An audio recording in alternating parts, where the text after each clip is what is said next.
যে মানুষকে সম্মান করে আল্লাহ তার মর্যাদা বাড়ায় দেন। আপনি সম্মান দিবেন না, আপনি সম্মান পাবেন না। আপনি স্নেহ দিবেন না, আপনি ভালোবাসা পাবেন না। এই জন্য আমার রাসূল একটা শক্ত কথাই বলে দিয়েছেন, মাল্লাম ইয়ারহাম সাগীরানা ওয়ালাম ইউওয়াক্কির কাবীরানা ফালাইসা মিন্না। যে ব্যক্তি ছোটদেরকে স্নেহ করে না, বড়দেরকে সম্মান করে না, আমার রাসূল বলেন সে আমার কেউ না, সে আমার উম্মতি না। তাহলে এই স্নেহ শ্রদ্ধা এটা প্রত্যেকটা পরিবারে, সমাজে, মানুষের মাঝে থাকার দরকার। কি অতিরিক্ত না জরুরি? বলেন তো, অতিরিক্ত না জরুরি? জরুরি। আজকে এই স্নেহ এবং সম্মানের ঘাটতির কারণে কর্মী তার নেতাকে দাম দেয় না, মুসল্লি ইমামকে মানে না। আমি কি ভুল বলতেছি? একই দল করে, কুত্তা গ্রুপ শিয়াল গ্রুপ, মারামারি আছে কিনা বলেন? আছে। কেন? এই স্নেহ, এই শ্রদ্ধা, সম্মান এটা আজকে মুসলমানদের মাঝ থেকে, বিশেষ করে আমাদের সমাজে এটা উঠে যাওয়ার পথে। সন্তান তার বাপকে হারিয়েছে, সে সন্তানকে আমরা কি সন্তান বলি? এতিম। মা মারা গেলে কিন্তু এতিম হয় না। আবার বাবা মারা গেছে, ছেলের বয়স 15 বছর পার হয়েছে, সেও কিন্তু এতিম নয়। এতিম হলো সেই সন্তান যে তার বাবাকে হারিয়েছে তার নাবালক অবস্থায়, জন্ম থেকে নিয়ে 14 বছর পর্যন্ত, 15 বছর পর্যন্ত যে শিশুটা বাবা হারা থাকে, ওই টাইমটাকে ওই শিশুকে কি বলা হয়? এতিম বলা হয়। এবং এতিমের ব্যাপারে অনেক কথা আছে। আল্লাহ তাআলা সরাসরি কোরআনে কথা বলেছেন, হাদিসে রাসূলের রেফারেন্স আসছে অনেক। তো যার বাপ মারা গেল সে কিন্তু এতিম নয়। একটা কবিতার ছন্দে এক আরবি কবি বলেছেন, লাইসাল ইয়াতীম মান মাতা ওয়ালিদাহু ইন্নাল ইয়াতীমা ইয়াতীমাল ইলমি ওয়াল আদাবি। সেই প্রকৃতি এতিম যার বাপ, সেই প্রকৃতি এতিম নয় যার বাপ মারা গেল। সেই বড় এতিম যে তার নিজের জীবনকে আদবের শিক্ষা থেকে বঞ্চিত রাখল। এজন্য আদবটা সবচেয়ে বেশি জরুরি দরকার। বাদশাহ আলমগীরের নাম শুনছেন তো? বাদশাহ আলমগীর, হ্যাঁ, তার ছেলেকে পড়াতে আসে একজন বড় আলেমে দ্বীন, কোরআন শিখাতে আসেন। একদিন তার ওস্তাজের ওযুর প্রয়োজন, ওযুর পানি আগায় দিয়েছে। বাদশাহ আলমগীরের ছেলে কিন্তু মোগল সম্রাট, ওই আফগান থেকে শুরু করে এই বাংলা পর্যন্ত টোটাল এরিয়ার যারা সম্রাটগিরি করেছেন, জহিরুদ্দিন মোহাম্মদ বাবরের এই বংশধরেরা শত শত বছর এই ভারতবর্ষ তারা শাসন করেছেন। তো বাদশাহ আলমগীর লক্ষ্য করে দেখেন তার ছেলে তার ওস্তাজের পায়ে পানি ঢেলে দিচ্ছেন, আর ওস্তাজ পা ধৌত করতেছেন। এই দৃশ্য দেখে বাদশাহ আলমগীর শিক্ষককে তলব করলেন। উনি তো ভয়ে থরথর করে কাঁপতেছে, আহারে আজকে বাদশাহ তোমার কামসারা করবে, কারণ রাজপুতের হাত দিয়ে পানি ঢেলে নিয়ে আমি উজু বানাইছি, আমার মনে হয় আমার আজকে একটা পানিশমেন্ট হবে। বাদশাহ আলমগীর বলতেছেন যে আমি আপনার কাছ থেকে এটা আমি কামনা করিনি যে শুধু আপনি পানি ঢেলে দিবেন আর আপনার পা আপনি ধৌত করবেন। আমি চাচ্ছিলাম আমার সন্তান যেন আপনি ওস্তাজ আপনার পায়ের ধুলার জন্য সে তার হাত দিয়ে মুছে ধুয়ে দেয়। কথা কি বোঝা গেল? আগের যুগের রাজাদের ভিতরে এই সম্মান, এই শিক্ষা, এই আদব এটা ছিল। কিন্তু আজকে কিন্তু এগুলো হেরে যাওয়ার পথে। আপনি কোন কলেজ ইউনিভার্সিটির দিকে শুনেছেন কখনো যে শিক্ষক ছাত্রকে শাসন করে? কলেজ ইউনিভার্সিটিতে আমরা কি দেখি, কি শুনি? ছাত্র শিক্ষক পিটায় না শিক্ষক ছাত্র পিটায়? কি ছাত্র শিক্ষককে পিটায় আর বলে স্যার সোজা হন, স্যার কেমন সোজা হন। মাঝে মাঝে আবার হাত পা ধুইরা পানির মধ্যে ফেলে দেয়, আছে কি না? আছে। এই দৃশ্য কি আপনি কোনোদিন মাদ্রাসায় দেখেছেন? মাদ্রাসায় পাবেন না। মাদ্রাসার পরিবেশে যখন যাবেন আপনি কোরআনের পরিবেশ পেয়ে যাবেন, দ্বীনের পরিবেশ পেয়ে যাবেন। কোরআন আছে যেখানে, আদব আছে সেখানে, কোরআন আছে যেখানে, সম্মান আছে সেখানে। যখন কোনো শিক্ষক ছাত্রকে কোরআন পড়ান, কোরআন পড়ার আদবই হলো ওযু, ওযু করে কোরআনটা পড়া। সম্মান ছাড়া কোরআনটা পড়া যায় না, আদব ছাড়া কোরআন শেখা যায় না। আমার নিজের চোখে আমি এই পর্যন্ত দেখি নাই কোনো মাদ্রাসায় কোনো ছাত্র শিক্ষককে মেরেছে, বরঞ্চ শিক্ষক যদি মারা তো দূরের কথা, একটা চোখ যদি রাঙিয়ে কথা বলে ছাত্র থরথর করে কাঁপতে থাকে, ঠিক কি না? এটা কেন? এটার মূল কারণ হলো কোরআন তাকে সম্মান করতে শিখিয়েছে। নৈতিকতার শিক্ষা আপনি কোথাও পাবেন না।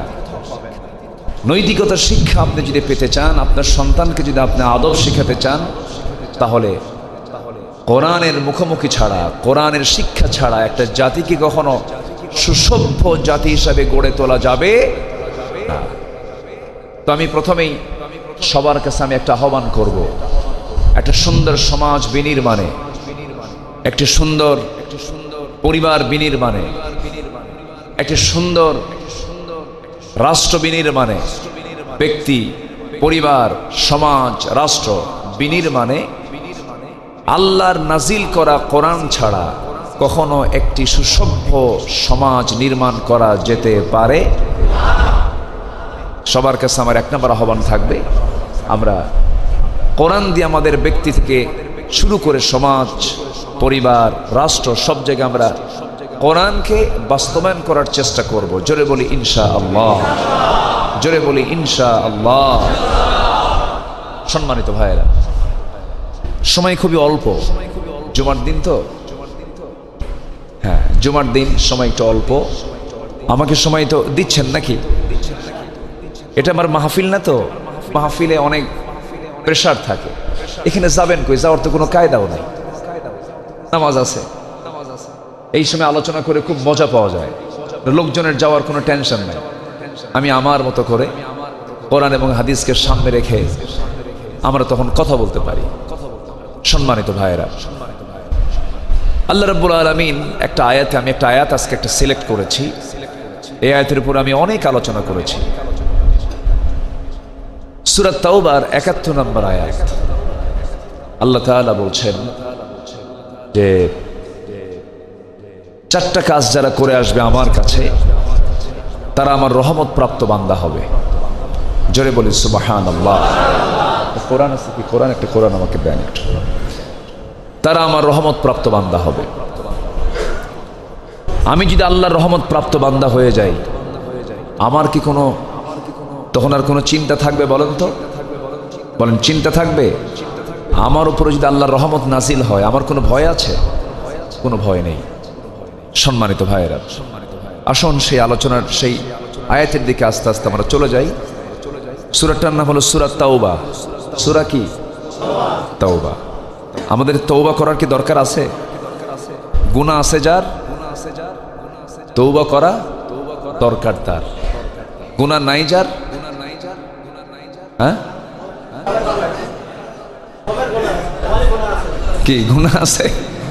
হ্যাঁ, আমার দেশে তো আবার কিছু দরবার আছে, ওরা বলে পৃথিবীর সকল জায়গা নাপাক, আমার কপাল শুধু পাক।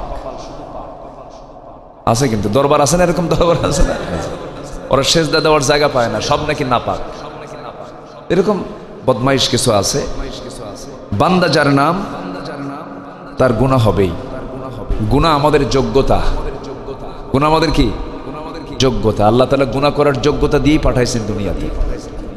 যে বলে আমার গুনাহ নাই, এর মিথ্যুক। ও কি মিথ্যুক। বান্দা যার নাম, তার গুনাহ হবে। গুনাহ না করলে আপনি বান্দাই হতে পারবেন না। এর মানে কি আজকে থেকে গুনাহ শুরু করবো নাকি আবার? এটা আবার বুঝবো না আমরা। গুনাহ আমাদের হয়ে যাবে। আমাদের আল্লাহ তাআলা কিছু কিছু বিষয় দিয়েছেন, যেরকম পুরুষের জন্য নারীকে, নারীর জন্য পুরুষকে। এই টান কে দিয়েছেন? আসতে বলে, এই টানটা কে দিয়েছেন? আল্লাহ দিয়েছেন। তো এই টান আল্লাহ তাআলা দিয়েছেন, এটা অবৈধ না বৈধ? হ্যাঁ, অন্যের বইয়ের দিকে টান, অন্যের বইয়ের দিকে টান কি? অবৈধ। তাহলে এখানে বৈধ আর অবৈধ দিকটা আছে। টানে কোনো সমস্যা নেই, যৌন কামনায় কোনো সমস্যা নেই। আপনি আপনার স্ত্রীর দিকে তাকাবেন, নিসাউকুম হারসুল লাকুম হাইসুমা শি'তুম, কোনো সমস্যা নেই। কিন্তু আল্লাহ চাচ্ছেন এখানে বৈধ সম্পর্ক না অবৈধ সম্পর্ক? অবৈধ সম্পর্ক না বৈধ সম্পর্ক বলেন? বৈধ সম্পর্ক। আল্লাহ রাব্বুল আলামিন বলেন, যুয়্যিনা লিন-নাসি হুব্বুশ শাহাওয়াতি মিনান নিসাই ওয়াল বানিনা ওয়াল কানাতিরিল মুকান্তারাহ মিনাদ যাহাবি ওয়াল ফিদ্দাতি ওয়াল খাইলিল মুসাওওয়ামাতি ওয়াল আনআমি ওয়াল হারথ যালিকা মাতাউল হায়াতুদ দুনিয়া ওয়াল্লাহু ইনদাহু হুসনুল মাআব। জোরে বলুন আল্লাহু আকবার। মানুষের জন্য 6টা জিনিসকে আকর্ষণীয় করা হয়েছে। এর মধ্যে 1 নম্বর হলো নারী। পুরুষের জন্য নারী, নারীর জন্য পুরুষ। আদম আলাইহিস সালাতু ওয়াস সালাম জান্নাতের মধ্যে জান্নাতের মধ্যে আল্লাহ তাআলা তাকে বানিয়ে জান্নাতে থাকতে বললেন, একা থাকতে পারলেন না। তিনি বলেন, আল্লাহ একা ভাল লাগে না, কারে দাও? বলেন কারে দাও? হাওয়াকে দাও। তাহলে আমার বাপ কারে খোঁজা তালাশ করেছেন? হাওয়াকে। তাহলে এটা কি বৈধ না অবৈধ? বৈধ। মানুষ কখনো একা থাকতে পারে না। নর এবং নারীকে আল্লাহ রাব্বুল আলামিন এই দুনিয়াতে জোড়া করে পাঠিয়ে দিয়েছেন। মহান রাব্বুল আলামিন আরেক জায়গায় বলছেন, ওয়া খালাকনাকুম আজওয়াজা, আমি তোমাদেরকে জোড়ায় জোড়ায় বানিয়ে দিয়েছি। আল্লাহ আরেক জায়গায় বলছেন, ইন্না খালাকনাকুম মিন যাকারিন ওয়া উনসা ওয়া জাআলনাকুম শুউবান ওয়া ক্বাবাইলা লিতাআরাফু ইন্না আকরামাকুম ইনদাল্লাহি আতকাকুম।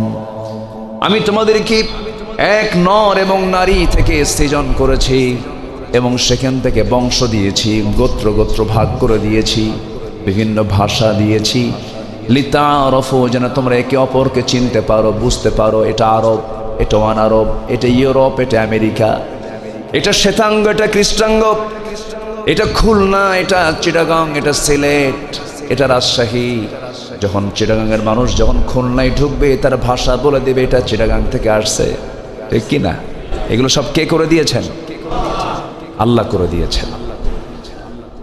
আল্লাহ রাব্বুল আলামিন এরপরই বলছেন, বান্দারে তোমাদের মধ্যে সেই বান্দাটাই সবচেয়ে আমার কাছে সম্মানিত, যে বান্দা আমি আল্লাহ আমাকে সবচাইতে বেশি সম্মান করে, আমাকে ভয় করে। তাহলে আল্লাহ রাব্বুল আলামিন আমাকে আপনাকে দেখতে চান, মুত্তাকি হয়ে দেখতে চান, তার পছন্দের বান্দা হয়ে দেখতে চান। আল্লাহ রাব্বুল আলামিন সূরা তাওবার ৭১ নম্বর আয়াতে বলছেন, বান্দা তুমি এমন কিছু কাজ আমার কাছে করে আসবে যে কাজের মধ্য দিয়ে আমি তোমার প্রতি রহমত নাজিল করব। 4টা কাজ তুমি করবে। আল্লাহ রাব্বুল আলামিন সুন্দর করে বলছেন, ওয়াল মুমিনুনা ওয়াল মুমিনাত বা'দুহুম আউলিয়াউ বা'দ يأمرون بالمعروف وينهون عن المنكر ويقيمون الصلاة ويؤتون الزكاة ويطيعون الله ورسوله أولئك سيرحمهم الله ইন্নাল্লাহা আজিজুন হাকীম। জোরে বলুন আল্লাহু আকবার। আল্লাহ রাব্বুল আলামিন বান্দাকে ডাক দিয়ে বলছেন, বান্দারে তুমি আমার কাছে 4টা কাজ করে আসবে, আমি তোমার প্রতি আমার রহমত নাজিল করে দেব, আমি তোমাকে ক্ষমা করে দেব, আমি তোমাকে মাফ করে দেব। শর্ত হলো 4টা কাজ তুমি আমার কাছে করে আসবে এবং সাথে সাথে আমি তোমাকে জান্নাতের ওয়াদা করলাম, যে জান্নাত তুমি কখনো কল্পনা করো নাই। জোরে কোন সুবহানাল্লাহ। তবে চারটা কাজ করার আগে আল্লাহ তাআলা আবার এখানে স্পেশালি একটা কাজ করতে বলেছেন, সেটা হলো ওয়াল মুমিনুনা ওয়াল মুমিনাত বা'দুহুম আউলিয়াউ বা'দ। তোমরা পরস্পর পরস্পরের বন্ধু হবে। মুমিন পুরুষ এবং মুমিনা নারী তারা পরস্পর শত্রু হবে না বন্ধু হবে? কিন্তু আজকে কি আমরা কি বন্ধু হতে পেরেছি? বন্ধু হতে পারিনি। আমার কথা কি সবাই শুনতে পাচ্ছেন? একটু কষ্ট হচ্ছে, সাউন্ড একটু প্রবলেম হচ্ছে। মাইকওয়ালা কোথায়? আমি মাইকওয়ালাকে একটু দৃষ্টি আকর্ষণ করতে চাই। ইকো দরকার নাই, ইকো দরকার নাই। আপনি জাস্ট শুধু আওয়াজটা একটু বাড়ায় দেন যেন সবার কানে কানে যেন চলে আসে। হ্যাঁ, একটু চেষ্টা করেন সম্মানিত ভাইয়েরা।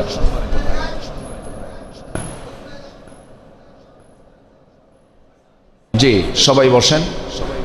আমার মনে হয় ভিতরে ঢোকার মতো আর পরিবেশ নাই। একটু কষ্ট করে, প্রজেক্টর আছে, একটু দেখেন। আসলে মসজিদের মধ্যে মানে যেহেতু এত মানুষের ক্যাপাসিটি নেই, একটু কষ্ট হচ্ছে। কি করার, আমরা একটু ধৈর্য ধরি। আল্লাহ ধৈর্য ধরার তৌফিক দান করুন। জোরে বলি আল্লাহুম্মা আমিন। সম্মানিত হাজিরিন, আল্লাহ তাআলা প্রথমে দেখতে চান মুমিন পুরুষ এবং মুমিনা নারীকে দেখতে চান তারা যেন পরস্পর পরস্পরের বন্ধু হয়ে যায়। কিন্তু আজকে গোটা পৃথিবীতে 2 শতাধিক রাষ্ট্র আছে, এর মধ্যে 56টি মুসলিম রাষ্ট্র। কয়টা বলেন তো? 56টা। এই 56টি মুসলিম রাষ্ট্রের ভিতরে আবার জনসংখ্যা হলো প্রায় 180 থেকে 200 কোটি। 200 কোটি প্রায় মুসলমান গোটা পৃথিবীতে। মোট জনসংখ্যার প্রায় 1/4, 1/4, অর্থাৎ প্রতি 4 জনে একজন মুসলমান। প্রতি 4 জনে একজন মুসলমান গোটা পৃথিবীতে। আচ্ছা, ওইদিকে গোটা পৃথিবীর মানবতা ধ্বংসকারী একটা জাতি আছে, সেই জাতিটা হলো ইহুদি জাতি। সেই ইহুদি জাতির জনসংখ্যা হলো মাত্র 1,25,00,000, 1.25 কোটি। 1.25 কোটি ইহুদি গোটা পৃথিবীর মানবতাকে ধ্বংস করার জন্য উঠে পড়ে লেগেছে। এমনকি মুসলমানদের যে প্রথম কেবলা বাইতুল মুকাদ্দাস, বাইতুল আকসা, আজকে এই পবিত্র মসজিদটা পর্যন্ত তারা অবরুদ্ধ করে রেখেছে। আজকে যদি মুসলমানরা যদি পরস্পর পরস্পরের বন্ধু থাকতে পারত, বলেন তো আজকে বাইতুল আকসা কি তার অবরুদ্ধ করতে পারে? আসতে বলবেন না, পারে? তাহলে এখন মুসলমানদের যে আল্লাহ তাআলা 4টা কাজ করতে বলেছেন, তার আগে আল্লাহ তাআলা দেখতে চান যে প্রত্যেকটা মুমিন, প্রত্যেকটা মুসলিম তারা পরস্পর পরস্পরের বন্ধু হবে। এই দৃশ্য কে দেখতে চান? আল্লাহ দেখতে চান। কিন্তু আজকে কি মুসলমানরা এক হতে পেরেছি? আমাদের দেশেই দেখেন না কত ফিতনা। কেউ বলে মাজারে গিয়ে সেজদা মারো, আছে কিনা বলেন? আছে। এটা তাজিমি সেজদা, সেজদা দিয়ে দাও। কেউ বলে পীরের মুরিদ হও, নামাজ কালাম লাগবে না। পানির তলে মোমবাতি, বাও বাতাসে নেভে না, বাবার নামে হালকা দিলে ওযু গোসল লাগে না। মোল্লা মুন্সি নামাজ পড়ে, মারেফত তো বোঝে না, বাবার নামে হালকা দিলে সতর ঢাকন লাগে না। সতরও লাগে না, ওযুও লাগে না, গোসলও লাগে না। এমনও কিন্তু ভণ্ড দরবার আমার দেশে আছে কিনা বলেন? আছে কিনা? ওরা গাজার টানে জান্নাত খোঁজে। ওরা কিসের টানে জান্নাত খোঁজে? গাজার টান। ওরা বলে গাজা নাকি বেহেশতের গাছ। জোরে বলি নাউযুবিল্লাহ। কত গ্রুপ যে আছে আমার দেশে দেখেন না। আবার বলে এত সেজদা দেব কেন? জীবনে সেজদা দেওয়ার মতো একটা সেজদা দেব, এক সেজদায় জান্নাত পার হয়ে জাহান্নামে যাব। কি সমস্যা কি? বসেন। হ্যাঁ, তাহলে আবার আমার দেশে কিছু ফতুয়াবাজি হয় ঠুনকো বিষয় নিয়ে, যেরকম তারাবির নামাজ আমরা এখানে কয় রাকাত হয়? 20 রাকাত। 8 রাকাত আছে না? আসতে বলবেন আছে না? নাই, আছে। 8 রাকাত ওলা বলে 20 রাকাত ঠিক নাই, 20 রাকাত ওলা বলে 8 রাকাত ঠিক নাই, কিন্তু দুটাই ঠিক আছে। এই যে সমন্বয়, এই যে সমন্বয় করা, এটা সমন্বয়হীনতা আমার দেশে বিরাজ করছে। আচ্ছা, এরপরে নামাজের ভিতরে এই সাতক্ষীরাতে কলারোয়া আছে, কলারোয়া ওই এলাকায় কিছু মুসল্লি আছে, তারা সূরা ফাতিহার পরে আমিনটা জোরে বলে, আছে কিনা? ব্রজবক্সা, ঝাউডাঙ্গা, এই সমস্ত এলাকায়। এবং ডক্টর আসাদুল্লাহ গালিব, ওনার বাড়িও এই সাতক্ষীরায়। আচ্ছা, আলিপুরে, ঠিক আছে। তো আমিন কিন্তু সেখানে জোরে বলা হয়। এখানে কি আমিন জোরে হয়? আস্তে হয়। মক্কা মদিনায় জোরে পড়ে, বিশ্বের বিভিন্ন জায়গায় আসতে হয়, জোরে হয়। তাহলে এই আমিন আস্তে জোরে বলা নিয়ে কেউ বলে আমিন আস্তে বলা যাবে না, জোরে বলতে হবে। জোরে বলা যাবে না, আমিন আস্তে বলতে হবে। উম্মাহ এই সমস্ত বিষয় নিয়ে আজকে ব্যস্ত হয়ে পড়েছে। তারাবির নামাজ, বেতের নামাজ 1 রাকাত না 3 রাকাত, প্রায় ফোনে এই জাতীয় প্রশ্ন আসে। আচ্ছা, এরপরে ঈদের জামাত, ঈদের জামাতের যে তকবীর, এখানে কয় তকবীর হয়? 6 তকবীর হয়। 12 তকবীর আছে না নাই? আছে, 12 তকবীরও পড়ে। দেখেন 12 তকবীর ওয়ালা যদি বলে 6 তকবীর ঠিক নাই, আমাদের 12 তকবীর ঠিক। 6 তকবীর ওয়ালা যদি বলে আমাদের 6 তকবীর ঠিক, ওদের 12 তকবীর ঠিক নাই, এটা কি সমাধান?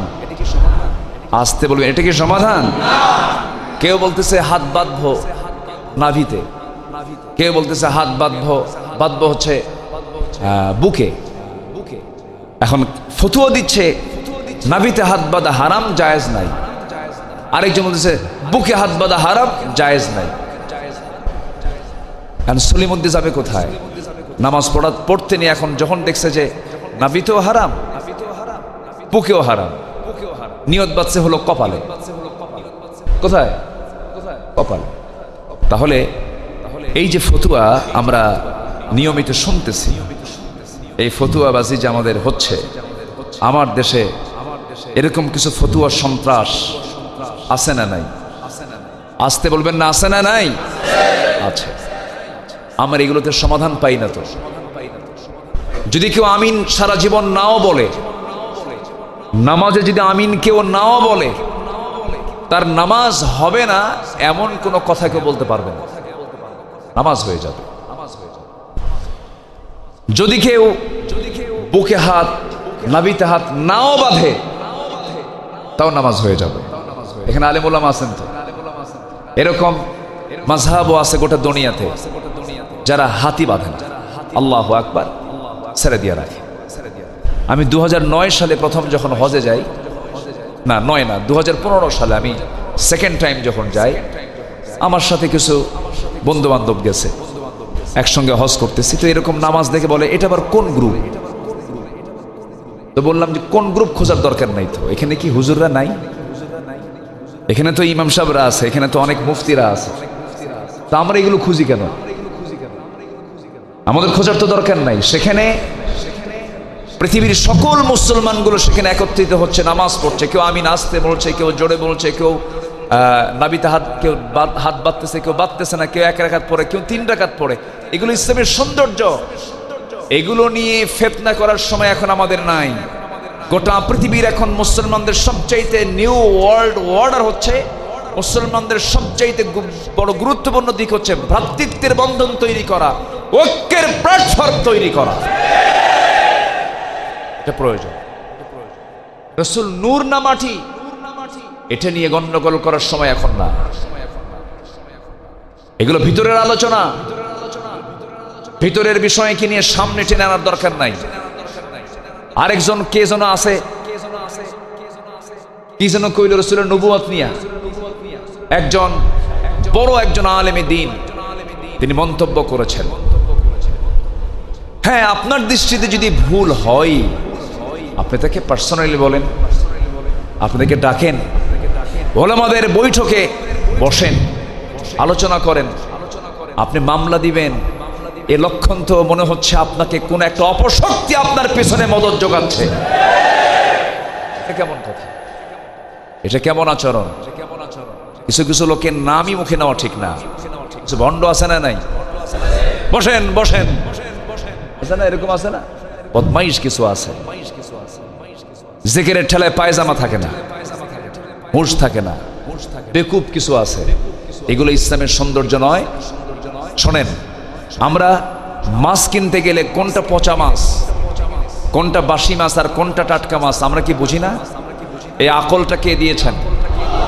আল্লাহ আকল সবাইকে দিচ্ছেন। আফালা তাআকিলুন, তোমাদের কি কোনো জ্ঞান নাই, সেন্স নাই? কমন সেন্স প্রত্যেকটা মানুষের মধ্যে কে দিয়েছেন? যেন আমাদেরকে বুঝে নিতে হবে কোনটা হক কোনটা বাতিল, এটাও বোঝার দরকার আমাদের আছে না নাই? এই জন্য ন্যূনতম হালাল এবং হারামের জ্ঞান সবার জন্য অর্জন করা সুন্নাত, নফল না ফরজ? ফরজ। সবাইকে হালাল এবং হারামের জ্ঞানটা অর্জন করতে হবে।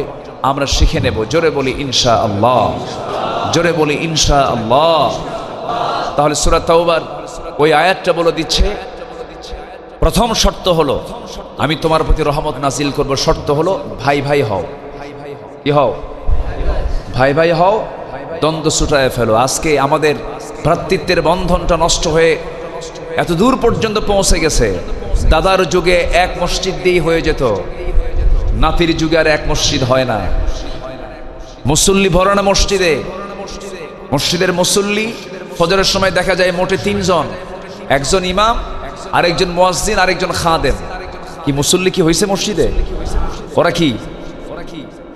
তারা হচ্ছে মসজিদের স্টাফ, দায়িত্বপ্রাপ্ত। তাহলে মসজিদ বেশি দরকার না মুসল্লি বেশি দরকার? মসজিদ কেন বেশি হলো? আপনি ভালো করে এটার পিছনে আপনি তদন্ত করতে যান। ম্যাক্সিমাম জায়গায় হলো ভ্রাতৃত্বের সংকটের কারণে মসজিদ বানানো, ঠিক কিনা? মুসল্লির সংকুলনের জন্য নয়। যার ঘর মসজিদের সাথে সে বড় ভাগ্যবান, না যার ঘর মসজিদ থেকে সবচেয়ে দূরে সে বেশি ভাগ্যবান? হ্যাঁ, যাক আলহামদুলিল্লাহ। অনেকে বলে হুজুর আমার কপালটা এত ভালো, আমার সামনে আমার মসজিদ। আছেন এরকম? আছে না?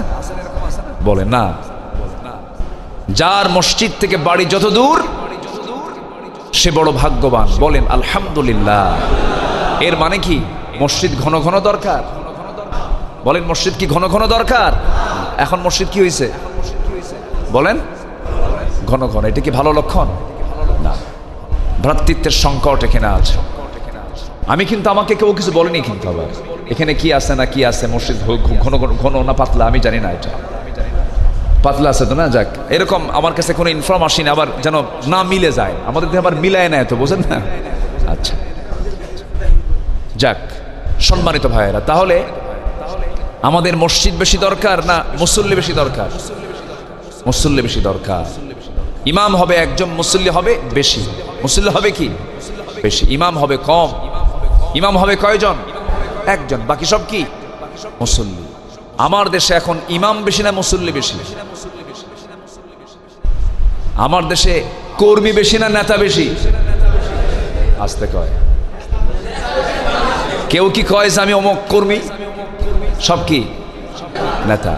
যখন নির্বাচন আসে অথবা ঈদের পর্ব আসে, ঈদুল ফিতর, ঈদুল আজহা, দেখবেন বড় বড় পেনা বানায়, হাত একটা এরকম উঁচা করে, পবিত্র ঈদুল ফিতরের শুভেচ্ছা যা আছে সব দিয়া যা, ঠিক কিনা? সব নেতা, কোনো কর্মী নাই।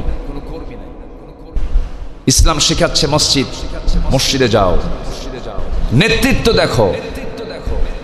ইমাম এখান থেকে নির্বাচন করো, নেতা এখান থেকে নির্বাচন করো। যে সমাজের নেতৃত্ব মসজিদ থেকে তৈরি হয় ওটাই হলো সৎ যোগ্য নেতৃত্ব। যে নেতৃত্বে নামাজ নাই, যে নেতৃত্বে চরিত্র নাই, সেই নেতৃত্ব আমরা মানি না। ওই সমস্ত নেতৃত্বের মুখে আমরা থুতু মারি, জুতা মারি। কারণ নেতৃত্ব নিয়ে আমাকে যেতে হবে আদালতে আখিরাতে। আল্লাহ তাআলা সেদিন কোন ব্যক্তিকে একা উঠাবেন না। কোরআন পড়ুন, কোরআন বলছে ইয়াউমা নাদউ কুল্লা উনাসিম বিইমামিহিম, সেদিন প্রত্যেক ব্যক্তিকে তার নেতা সহ ডাকা হবে। নেতা যদি গাজারু হয়, নেতা যদি বেনামাজি হয়, নেতা যদি জনগণের হক মেরে খাওয়া নেতা হয়, সেই দিন ওই নেতা আমার জন্য নিরাপদ না বিপদ? নিরাপদ না বিপদ? সেই বিপদ দুনিয়াতে মিটায় নেব। ওই সমস্ত আলতু ফালতু নেতৃত্ব আমরা মানব না। আমাদের নেতা প্রস্তুত রেখেছেন আল্লাহ তাআলা। আমার নেতা একজনই, তিনি হচ্ছেন মুহাম্মদুর রাসূলুল্লাহ, মুহাম্মদুর রাসূলুল্লাহ সাল্লাল্লাহু আলাইহি ওয়াসাল্লাম। তিনি হচ্ছেন আমার একমাত্র লিডার। এছাড়া আমরা কোনো লিডার মানি না। কাকে মানবো আমরা? যে যাকে দেখলে আমার নবীর কথা মনে হবে, যার আদর্শের ভিতরে আমার নবীর সুন্নাহ, নবীর আদর্শের কিছু ফ্লেভার, কিছু গন্ধ পাবো, তিনি হবেন আমার লিডার। ঠিক কিনা? যিনি নবীর আদর্শ লালন করছেন, নবীর নেতৃত্ব তিনি লালন করছেন, সেই নেতৃত্ব আমরা মানব। যে নেতৃত্বে রাসূলের আদর্শ নাই, সেই নেতৃত্ব মানার কোনো দরকার। কারণ মান তাশাব্বাহা বিকওমিন ফাহুয়া মিনহুম, কারণ কিয়ামতের দিন যে যার সঙ্গে মহব্বত রেখে দুনিয়া থেকে বিদায় নেবে, সেই দিন তার সঙ্গে তার মুসাব্বা হবে, সাক্ষাৎ হয়ে যাবে। এজন্য বন্ধু বানাতেও আমাদের চিন্তা করার দরকার আছে না নাই? আসতে বলবেন না, আছে না নাই? আমার বন্ধুগণ, ভ্রাতৃত্বের বিকল্প নাই। আজকে মুসলমানদের এই অধপতনের মূল কারণ আমরা যতগুলো দিক, আমি যতটুকু আমার ভাঙ্গাচোরা গবেষণা করেছি, এর মধ্যে এক নাম্বার দিক হলো আজকে মুসলমান জাতি কোরআন এবং হাদিস থেকে অনেক দূরে চলে গেছে। এটা এক নাম্বার। যদি আপনি প্রশ্ন করেন মুসলমানদের এই করুণ দশা হওয়ার কারণটা কি, এই তো কয়েকশো বছর আগের কথা। রোম পারস্য শাসন করেছে মুসলমান, ওমরে ফারুকের মতো মানুষ অর্ধ দুনিয়া শাসন করেছেন। গোটা পৃথিবীর নেতৃত্ব মুসলমান দিয়েছে। এই নেতৃত্ব চলে গেল কেন? এই নেতৃত্ব হারিয়ে গেল কেন? এটার কারণ যদি আপনারা সন্ধান করতে যান, এটার এক নাম্বার কারণ আমরা খুঁজে পাবো, কোরআনটা আমরা ছেড়ে দিয়েছি, হাদিস আমরা ছেড়ে দিয়েছি, নবীর নেতৃত্ব আমরা ছেড়ে দিয়েছি। আল্লামা ইকবাল আজ থেকে 100 বছর আগে বিশ্বদ্রষ্টা, তিনি তার কবিতার ছন্দের মধ্য দিয়ে তুলে ধরেছেন, ও জামানে মে মুআজ্জাজ থে হাম মুসলমান হোকর और तुम खारे हुए तारके कुरआन होकर। সে যুগের মানুষেরা কোরআনে কারীমের ইত্তেবা করার কারণে, কোরআনে কারীমকে মানার কারণে সূর্য বীর্যের তারা চূড়ান্ত শিখরে পৌঁছেছিল, সম্মানের উচ্চাসনের সমাসীন হয়েছিল। আজকে মুসলমান, আজকের সমাজের মুসলমান, আজকের দুনিয়ার মুসলমান কোরআনটাকে ছেড়ে দেওয়ার কারণে গোটা পৃথিবীতে আজকে লাঞ্ছিত, বঞ্চিত জাতিতে রূপ নিয়েছে। মুসলমান ছিল হলো দেওয়ার জাতি, সেই মুসলমান হয়ে গেছে আজকে কি নেওয়ার জাতি। মুসলমান কি নেওয়ার জাতি না দেওয়ার জাতি? আজও দুনিয়াতে সম্পদ মুসলমানদের কম না বেশি? আজও বেশি। আমার দেশে কি নাই বলেন? আমি গত রমজানে আমি কাতার গিয়েছিলাম। সেই কাতারে দেখলাম, কাতার হচ্ছে পৃথিবীর 1 নম্বর ধনী রাষ্ট্র। 1 নম্বর। কয় নম্বর? অমুসলিম না মুসলিম? মুসলিম রাষ্ট্র। পৃথিবীতে সবচেয়ে ধনী রাষ্ট্র হচ্ছে 1 নম্বর তালিকায় হলো কাতার। সেই কাতারে একটা গাছের পিছনে তারা কোটি কোটি টাকা খরচ করে, গাছটাকে শুধু তাজা রাখার জন্য। কোটি কোটি টাকা। একটা বাগানকে সবুজায়ন করার জন্য, সবুজায়নের জন্য, এই সবুজ প্রকৃতি দেখার জন্য তারা কোটি কোটি টাকা বাজেট করে, তাও গাছ বাঁচে না। আর আমার দেশে কোনো বাজেট লাগে না, চতুর্দিকে সবুজ এমনি হয়ে আছে। সুবহানাল্লাহ বলবেন না? আমার তো মনে হয় বাংলাদেশকে যদি বিকল্প নাম বলি সবুজ, ভুল হবে? আসতে পারে সবুজ বললে ভুল হবে কি?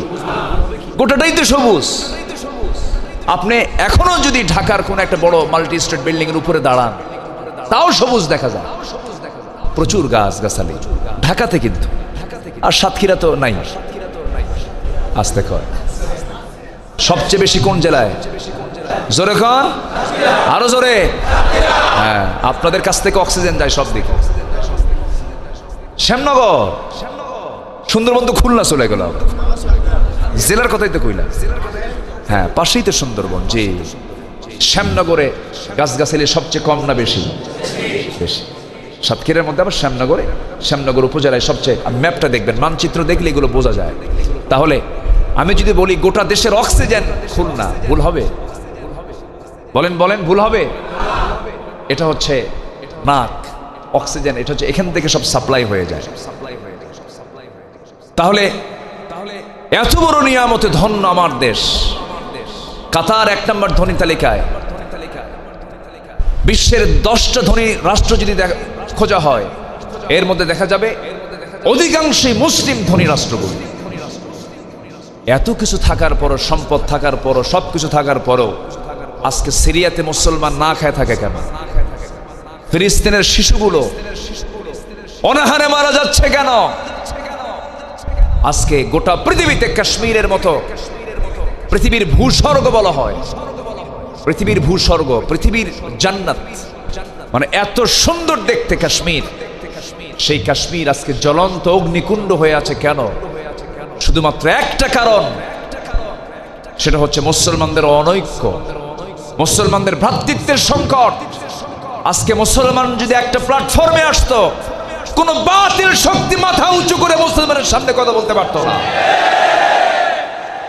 এই জন্য আজকের এই জুমার দিনের খুতবায় আমার প্রিন্টিং, কি বলে, স্যাটেলাইট মিডিয়া, অনলাইন প্রযুক্তির মধ্য দিয়ে গোটা বিশ্ববাসীকে, আপনাদেরকে সাক্ষী রেখে জানাতে চাই। কারণ এই আলোচনা তো আর এখন নির্দিষ্ট গণ্ডির মধ্যে থাকার সুযোগ নাই। প্রযুক্তির কল্যাণে কোটি কোটি মানুষ এই আলোচনাগুলো সঙ্গে সঙ্গে শুনতে পায়। এই শুধু এতটুকু বলি, যারা বিশেষ করে আলেম ওলামা আছেন, যারা ইলমের নেতৃত্ব দিচ্ছেন, আল্লাহর কালামকে নিয়ে যারা নেতৃত্ব দিচ্ছেন, সমাজের যারা শ্রেষ্ঠ সন্তান আলেম ওলামা, আমি তাদের কাছে করজোড়ে মিনতি জানাই, দয়া করে ইফতেরাক না করে, ফিতনা সৃষ্টি না করে, ছোটখাটো বিষয়কে মাথায় না নিয়ে বাঁচতে হলে সুন্দর একটি ঐক্যের প্ল্যাটফর্ম তৈরি করে গোটা বিশ্ব শান্তি প্রতিষ্ঠার জন্য মুসলিম উম্মার ভ্রাতৃত্ব তৈরির মধ্য দিয়ে বাতিলদের রুখে দাঁড়াতে হবে। নচেত মুসলমানদের সামনের অবস্থা আরো মহা সংকটে রূপ নেবে। আজকে আমার জুমার খুতবার মূল প্রতিপাদ্য 1 নম্বর বিষয় হচ্ছে মুসলমানদের শত্রুতা না ভ্রাতৃত্ব। এই ভ্রাতৃত্ব আমরা তৈরি করব, জোরে বলি ইনশাআল্লাহ। সময় তো অল্প, বহু আলোচনা পড়ে আছে সামনে। কথা বলি, কথা বলি, কথা বলা কষ্ট না শোনা কষ্ট? বলেন, আমি বলতে যদি পারি আপনি শুনতে কষ্ট পাবেন? হ্যাঁ, বলি আলহামদুলিল্লাহ। এটা মাথায় রাখবেন একটু। হুজুর তো কষ্ট করে বলতেছে, আর আমি শুধু চুপ করে শুনতেও পারবো না। অনেক জায়গায় মাহফিলে দেখা যায়, কিছু কিছু মানুষ মাহফিলে যায়, নিয়তটা হলো হুজুরে দেখবো আর চলে আসবে। আবার কিছু লোকের নিয়ত হলো দেখি হুজুরের টান টুন কেমন।